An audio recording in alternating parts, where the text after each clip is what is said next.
नमस्कार दोस्तों, मैं आप सबके लिए diploma of early childhood education care and education के स्टूडेंट्स के लिए DECE 2 असाइनमेंट 2 के क्वेश्चंस को सॉल्व करने का मेथड बताने के लिए ये YouTube वीडियो लेकर आई हूँ। ये YouTube वीडियो यानी कि उन लोगों के लिए बनाई गई है जिन्होंने जुलाई 2021 सेशन में एडमिशन लिया है DECE प्रोग्राम में। उन लोगों को अपनी असाइनमेंट 31 मार्च 2022 में सबमिट करना है। चलिए अब हम पहले सेक्शन ए के थर्ड क्वेश्चन के बारे में जान लेते हैं। हमने पहले और दूसरे क्वेश्चन का आंसर ऑलरेडी अपनी YouTube पर डाल दिया है। आप हमारे YouTube चैनल को जल्दी से सब्सक्राइब कर लीजिए और बेल आइकन को दबा दीजिए ताकि आपको हमारी लेटेस्ट नोटिफिकेशंस मिलती रहें। हम सिर्फ ये आपको क्वेश्चंस बताने के लिए नहीं आए हैं, बल्कि आपको ये सब कुछ समझाएंगे अच्छी तरह से ताकि आप अपना एग्ज़ाम भी अच्छी तरह से अटेम्प्ट कर सकें। और आपको असाइनमेंट इसलिए इतनी अच्छी तरह से समझाएंगे क्योंकि कई बार इनमें से ही आपके एग्ज़ाम में क्वेश्चंस आ जाते हैं। चलिए, हमारा थर्ड क्वेश्चन के 3 पार्ट हैं जिनको कि हम 2 वीडियोस में जानेंगे कि कैसे लिखना है। सबसे पहला है explain the term balanced diet. ये 4 नंबर का क्वेश्चन है और आपको इसको 400 वर्ड्स में डिस्क्राइब करना है। चलिए हम देखते हैं कि ब्लॉक 2 की यूनिट 8 का पेज नंबर 99, जिन लोगों के पास मैनुअल है वो अपने मैनुअल का पेज नंबर 99 ओपन कर लीजिए। और जो लोग ऑनलाइन मैनुअल को डाउनलोड कर रहे हैं वो ब्लॉक 2 के 45 पेज नंबर पर जा सकते हैं। वहाँ पर लिखा है कि बैलेंस डाइट क्या होता है। बैलेंस डाइट डेफिनेशन को हमेशा आप इसी फॉर्म में लिखना है। डेफिनेशन को कभी भी आप अपनी लैंग्वेज में कन्वर्ट करके नहीं लिख सकते हैं। A balanced diet can be defined as one which contains different types of foods in such quantities and proportions that the need for calories, minerals, vitamins and other nutrients is adequately met and a small provision is made for extra nutrients to withstand short duration of leanness। ये definition है, इसको आप as such learn कर लीजिए। As such ही आपको definition को लिखना है असाइनमेंट में भी और अगर एग्ज़ाम में आती है तो भी। आगे है कि अगर आप डेफिनेशन को ये कह रहे हैं कि अच्छी तरह से समझेंगे तो आपको रियलाइज़ होगा कि बैलेंस डाइट क्या होती है। सबसे पहले आप असाइनमेंट में वो डेफिनेशन लिख सकते हैं जो कि पेज नंबर 99 एंड 45 पर दी हुई है। और अब हम आगे हैं page number 46 and page number 100। Offline page number 100 and online page number 46 पर हम आ गए हैं। उसमें आप ये 3 एस्पेक्ट्स के बारे में लिख सकते हैं कि अ बैलेंस्ड डाइट, यहाँ से लिखेंगे अ बैलेंस्ड डाइट, फिर नीचे ये 3 पॉइंट्स बनाएंगे। इसको 1 2 3 नहीं लिखिएगा, इसको ऐसे ही डॉट्स या कोई और साइन बना के लिखिएगा। Meets the needs for nutrients, consists of different types of food items and provides for periods of leanness when the diet may possibly not supply adequate amount of all the nutrients। ये हम इसलिए लिख रहे हैं क्योंकि उन्होंने हमसे ये 400 वर्ड्स में आंसर मांगा है।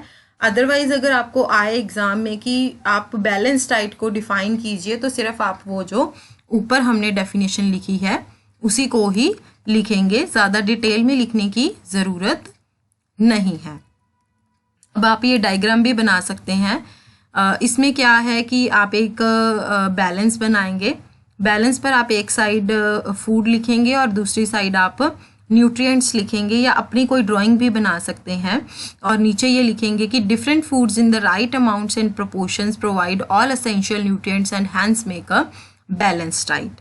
लिखा है कि अगर आप डिफरेंट टाइप्स ऑफ फूड्स सही मात्रा में लेंगे और सही प्रपोर्शन में लेंगे जो कि आपको सारी तरह के ज़रूरी न्यूट्रिएंट्स प्रोवाइड करेंगे, उसी को ही बैलेंस डाइट कहा जाता है। बैलेंस डाइट क्या होती है कि अगर हम हर तरह का फूड लें, सही मात्रा में हर तरह का फूड लें तो हमें उससे सारी तरह के ज़रूरी न्यूट्रिएंट्स, सारी तरह के ज़रूरी पौष्टिक तत्व प्राप्त हो जाते हैं, जिसको कि हम बैलेंस डाइट कहते हैं।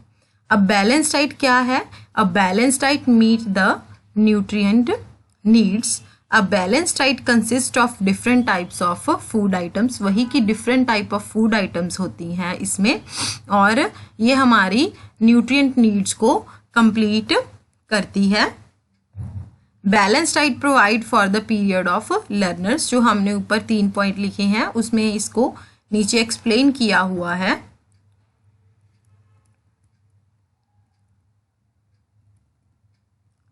ये आप लिख सकते हैं, जो कि आपका ऊपर पूछा हुआ है कि व्हाट इज बैलेंस्ड डाइट में। अगर आप इनको एक्सप्लेन करना चाहें ये पॉइंट्स को, तो आप इनको 2-3 लाइंस में एक्सप्लेन भी कर सकते हैं। जैसे कि अ balance diet meets nutrient needs because of the amounts and proportions of the food selected. This would be based on the recommended dietary allowances laid down for the individual for whom the diet is planned. A balanced diet consists of different types of food items. A balanced diet includes a variety of foods to ensure that all the nutrients are supplied, and this can be achieved by first classifying food into the food groups where each food group provides certain specific nutrients.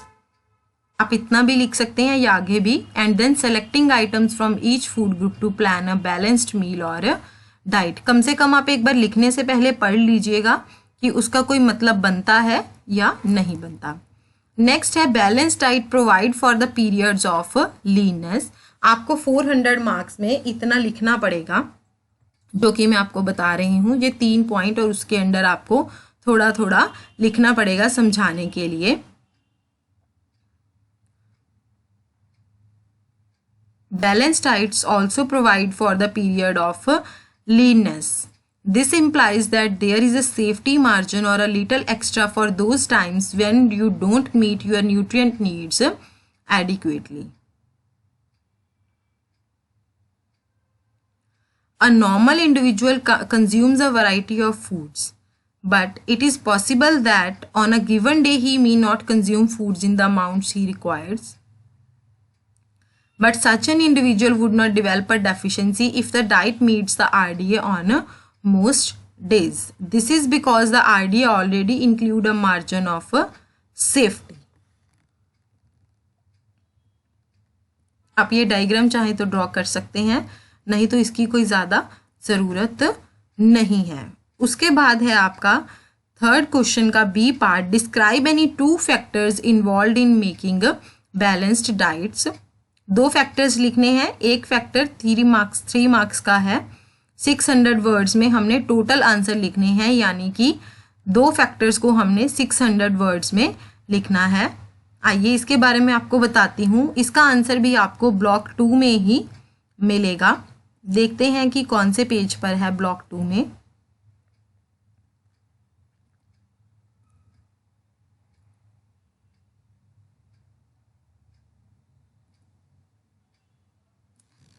ये रहा। इसका answer है block 2 में unit 8 में 8.5 factors involved in planning balanced diet, और इसका page number है 112 page number है।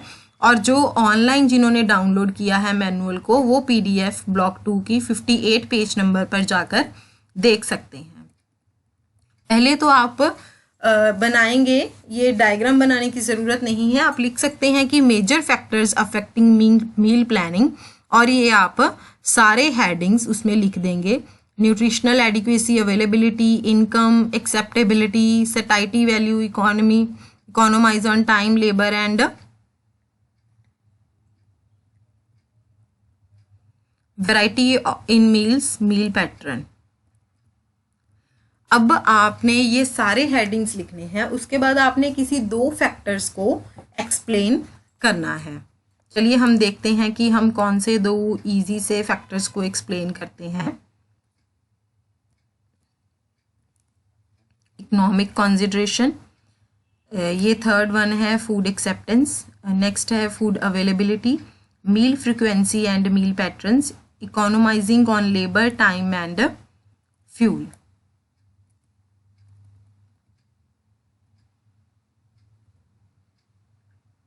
ये हो गए हैं ये वैरायटी इन मील्स, ये हो गए हैं आपके सारे फैक्टर्स। अब हम ऐसे करते हैं,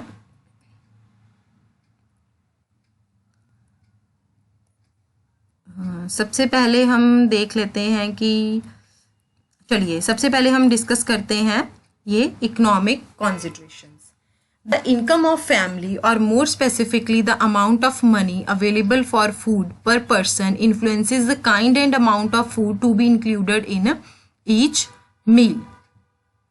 इसका क्या मतलब है इकोनॉमिक कंसिडरेशन का, कि जो हमारे परिवार की इनकम होती है, या हम कहेंगे कि फूड के लिए जितनी भी पैसा या मनी हमारे पास अवेलेबल होती है पर पर्सन, वो हमारे फूड की काइंड और अमाउंट को प्रभावित करती है, कि हमारे फूड की किस्म कौन सी होगी और हम कितनी अमाउंट फूड की खाएंगे, उसको प्रभावित करती है।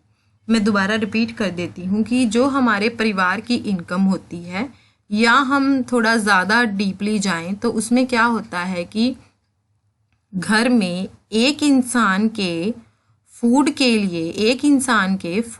लिए कितना पैसा अवेलेबल है, ये फूड की अमाउंट और काइंड यानी कि किस्म और मात्रा को प्रभावित करता है। इसको अच्छी तरह से समझने के लिए हम 3 इनकम ग्रुप्स लेते हैं, लो, मिडल एंड हाई। चलो, पीपल विद लिमिटेड इनकम और those belonging to the lower income group may not be able to include. कहते हैं कि जिनकी इनकम कम होती है, मतलब कि जो लोअर इनकम ग्रुप में आते हैं या जिनकी इनकम लिमिटेड होती है, वो अपने खाने में जैसे कि मिल्क को ज़्यादा इंक्लूड नहीं कर सकते हैं, मीट को या फ्रूट्स को अपने डेली के डाइट में इंक्लूड नहीं कर सकते हैं। क्यों? क्योंकि ये फूड बहुत ज़्यादा महंगे होते हैं। तो अब सबसे ज़्यादा क्रूशियल डिसीजन क्या है कि कौन से फूड आइटम्स सिलेक्ट करने चाहिए उनको, ताकि उनका मील न्यूट्रिशियस बन सके और उनकी कीमत भी ज़्यादा ना हो। कहते कि बहुत सारे ऐसे तरीके हैं जिससे हम न्यूट्रिशियस मील भी बना सकते हैं और उनकी कॉस्ट भी ज़्यादा ना हो। जैसे कि हम देखते हैं कि लो इनकम ग्रुप के लिए क्या क्या आता है। सबसे पहले है सीरियल्स। सीरियल सबसे सस्ता फूड होते हैं। सीरियल्स यानी कि अनाज सबसे सस्ता होता है। It would further lower cost if high priced cereals जैसे कि कनक और चावल, अगर हम इनको रिप्लेस कर दें रागी, ज्वार और बाजरा से, या फिर थोड़े से उसमें रूट्स और ट्यूबर्स डाल दें जैसे पोटैटो, कोलोकोशिया एंड टेपियोका, मतलब कि महंगे सीरियल्स ना यूज़ करके हम सस्ते सीरियल्स को यूज़ करें और उसमें थोड़े से रूट्स एंड ट्यूबर्स भी डाल दें, तो उनकी कॉस्ट भी ठीक हो जाएगी और वो मील भी न्यूट्रिशियस बन सकता है। जैसे कि शुगर की जगह हम गुड़ यूज़ कर सकते हैं। अगर हमने फ्रूट्स और वेजिटेबल्स लेने हैं तो हमने जो उस सीज़न में मिल रहे हों या लोकली अवेलेबल हों, हम वो ले सकते हैं। या फूड के कॉम्बिनेशंस भी बना सकते हैं, जैसे सीरियल और पल्स को जोड़ सकते हैं, या उनकी प्रोसेसिंग भी कर सकते हैं। उनकी प्रोसेसिंग करने के बाद क्या होता है कि फूड थोड़ा ज़्यादा पौष्टिक हो जाता है। जैसे कि जर्मिनेशन कर सकते हैं, फर्मेंटेशन कर सकते हैं उनकी न्यूट्रिटिव वैल्यू को बढ़ाने के लिए, ताकि हमारी कोई कॉस्ट भी ना लगे और उनमें एक्स्ट्रा न्यूट्रिएंट्स भी आ जाएं। चीपर वैरायटी ऑफ पल्सेस ले सकते हैं या चीप नट्स ले सकते हैं, जैसे कि मूंगफली ले सकते हैं। सस्ते वेजिटेबल ऑयल्स ले सकते हैं।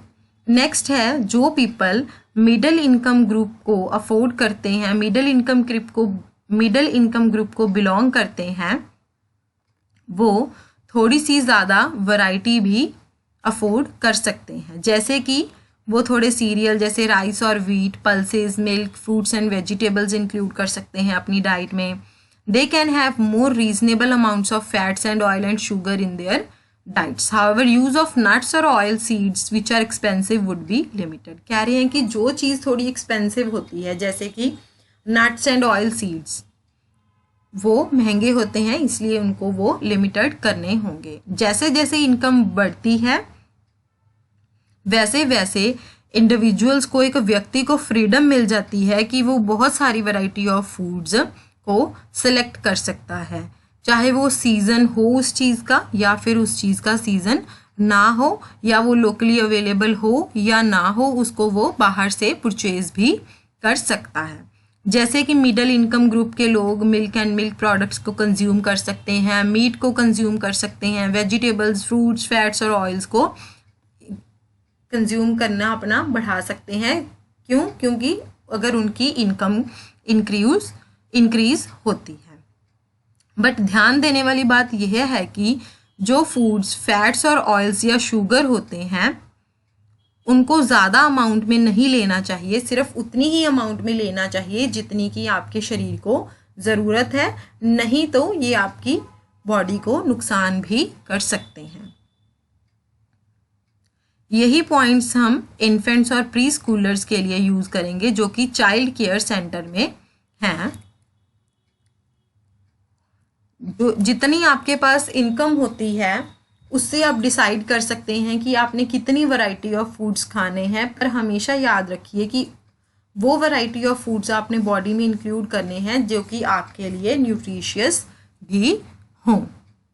ये हो गया एक फैक्टर जो हमने डिस्कस किया है। उसके बाद आप एक छोटा फैक्टर भी लिख सकते हैं जैसे कि फूड एक्सेप्टेंस। फूड एक्सेप्टेंस में आप क्या लिख सकते हैं, जैसे कि एक इंसान के कोई लाइक्स होते हैं, उनको क्या पसंद है क्या नहीं पसंद है, या कईयों के रिलीजियस टैबूज भी होते हैं, या उनका सोशियो कल्चरल प्रैक्टिस होती है कि हमने ये नहीं खाना, हमने वो नहीं खाना। ये जो सारे फैक्टर्स हैं वो एक इंडिविजुअल की एक्सेप्टेंस और रिजेक्शन पर डिपेंड करते हैं कि उन्होंने कौन से फूड्स खाने हैं। कई फूड्स हैं वो फॉरबिडन होते हैं अकॉर्डिंग टू उनके रिलीजन, जैसे beef and pork being the relevant examples. कई लोग बीफ एंड पोर्क नहीं खाते हैं। थोड़े से फूड टैबूज होते हैं ड्यूरिंग प्रेगनेंसी जो होते हैं, जैसे कि पपाया नहीं खाना चाहिए प्रेगनेंसी के टाइम, या जैसे थोड़े से रिचुअल्स के अकॉर्डिंगली फूड प्रैक्टिसेस होती हैं जैसे फास्ट करना। तो आपको एक फूड प्रेफरेंसेस की और टैबूज की एक लिस्ट बना सकते हैं अपनी कम्युनिटी में जबकि आप मील को प्लान करते हैं, ताकि हमको मील प्लानिंग करने के टाइम हम उन बातों का ध्यान रख सकें। उसके बाद आप फूड अवेलेबिलिटी भी लिख सकते हैं, या मील फ्रीक्वेंसी और मील पैटर्न्स भी लिख सकते हैं। आपको जो भी आपको लिखना है फूड का फैक्टर बैलेंस डाइट का, वो आप हमको नीचे कमेंट सेक्शन में बता सकते हैं, तो हम आपको उसको डिटेल में समझा देंगे। Economise on time, labour and fuel भी आप लिख सकते हैं।